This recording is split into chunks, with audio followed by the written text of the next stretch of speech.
This is Adam Post, creator of College of the Dead, the comic book series, publisher of more than 1,000 comic books. And I'll tell you what, I saw this tweet today from Clint Stoker, who does the SWEETCAST channel on YouTube, and also the publisher of the DOWNCAST comic. He had a fantastic idea today.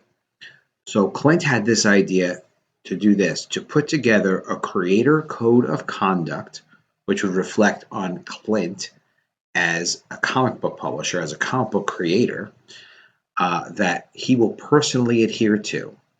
He says he wants it to be simple, leave no room for interpretation, and exemplify all of the great principles that he's learned from many consumers call for over the past 2 years. So he's talking about including the principles and the ideas that consumers have been saying this is what they want from comic book creators over the last 2 years. This is actually a really great idea for Clint, and it's a great idea for the independent comic book industry, really for all the comic book industry. Why? Because it's important for stakeholders, so meaning consumers who actually buy the comics, for people who want to promote the comics just as fans to other people. They need to know who they're promoting. The consumers need to know who are they buying products from? What do these people stand for? It is about the product, but it's also about what the person is promising, how they're going to conduct themselves in the whole business relationship of delivering the comic book. Because it ruins a sale if you buy comic books from a company and all of a sudden they change who they are. And they decide, oh, we want to change our focus on stories or our focus on characters. We're going to change up how we're going to deal with customers, what our pricing is, what our perception of value is, how important our customers are. And it's very easy to mix up one comic book publisher with another comic book publisher. I mean, all comic book publishers obviously are all making comics and putting them out, but they're not the same. And some of them would change their standards and their ethics, and others would not ever. But a code of conduct is what tells you if someone is or isn't going to do it. So one of the people who runs a great YouTube channel, Captain Frugal, along with the amazing and talented Nerd Wonder. If you don't know her, follow her on Twitter. She's great. Captain Frugal commented, "It seems sad that we have to make one code of conduct." And Clint followed up and said, "Hey, I'm not going to force anyone else to abide by it, but with the definitions being such a big topic, I want to make sure that he has one, so his readers know what to expect and how to hold him accountable." So it really is a terrific idea because, if you want to be on, let's say, Clint's channel and you want to associate with Clint, you want to, and he needs to understand also, like, who are you? What are you about? And sometimes just by asking people that question, I'm not saying Clint's going to do this. I would do this if I was Clint. And you see in my responses here, I'm really thinking about following this. I'm going to let Clint do all the homework because there's no point in both of us working on this idea and doing double work simultaneously. Let Clint reinvent the wheel on this one. I help him on things. He helps me on things.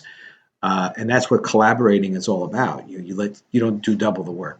So, oh, that's cute. That's very cute. I didn't even see this. So Captain Frugal was making a comment here that he was messing with him, and that's funny, Kick Frugal. So okay, yeah, he was joking. I didn't even notice that. But what I followed up with, I said that the code of conduct's not a bad idea at all.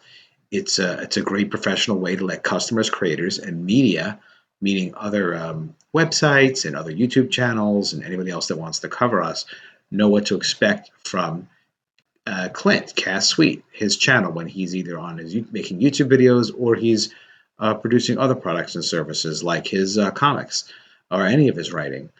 And I told him I'm totally going to copy his idea, and I might copy it word for word if he says it's okay, and maybe I'll just change it a little bit. Clint very graciously said, "Consider it public domain," which means I'd be welcome to copy it word for word if I would like. I'm sure we'll have our own ideas, but I was just being a little cute with him too. And I told him, well, hurry up and write it then. And I wanted to clarify and tell him, look, I really do love the idea. It is excellent. It's something that I think is going to catch on because Well, as I said, it's a point of pride for those of us, it certainly includes me, who want to be known for accountability to our customers and our professional relationships. I respect everybody I get the opportunity to work with, whether it's appearing on Clint's show or appearing on Ethan Van Sciver's show or anybody's channel or creators and fans and publishers that we collaborate with ideas and stuff like that. And I want them to know, that I do take those relationships seriously. So, anybody can be disappointed in someone, but I'm somebody that's worth trusting, and this is what I'm about. I think it's great for networking because you can actually show people what you're about. I mean, you could describe it, and people you have a reputation. But what this does is this puts some structure to having a good reputation, and reminds you as the person who creates the code of conduct, as well as advertises to whoever you share it with, like what you're about, what you're going to do, what you're not going to do, and how important it is to you to honor your customers and honor your professional relationships and what you would and wouldn't do. I think it's a fantastic idea. It's definitely the best idea of the day. And I'm really impressed, Clint. So if you're listening to this, great job, my friend. Great job. And kudos to you. I think that it's something that, as I had said, it can really solve misunderstandings before misunderstandings pop up between consumers and creators, but also between creators and creators. Really have a good understanding of what the expectations are of someone in a relationship. So again, Clint, fantastic job. And you know what? I really want you to check out my comic book series, College of the Dead. Make sure you like and subscribe to this video because there are going to be a lot more great videos about comics, pop culture, and a lot of great guests. Hey, how you doing? College of the Dead is my 140-page zombie apocalypse comic book. It's black and white. It's completely done. The first printing ships October 31st, 2019. Make sure you get a chance to get a copy of this. It's on Indiegogo. It was successfully fully funded. All the money was raised for it. It's going to be shipping in October, and that will be the first printing. We'll have a few copies of that beyond what people pre-ordered, but not a heck of a lot. So go ahead and make sure you get a copy of this. And you can see the link in the description below. You can also go to collegeofthedead.com. It will take you to where it's currently available. And I'll tell you what, this is a phenomenal comic book. You can see the cover of book 2 right here. We're working on that right now to finish it for January 2020. And these are the interiors of College of the Dead book 1, all done by the same artist, Javier Aranda. He's a phenomenal artist. And go ahead and check this out. I know you're going to love this comic book.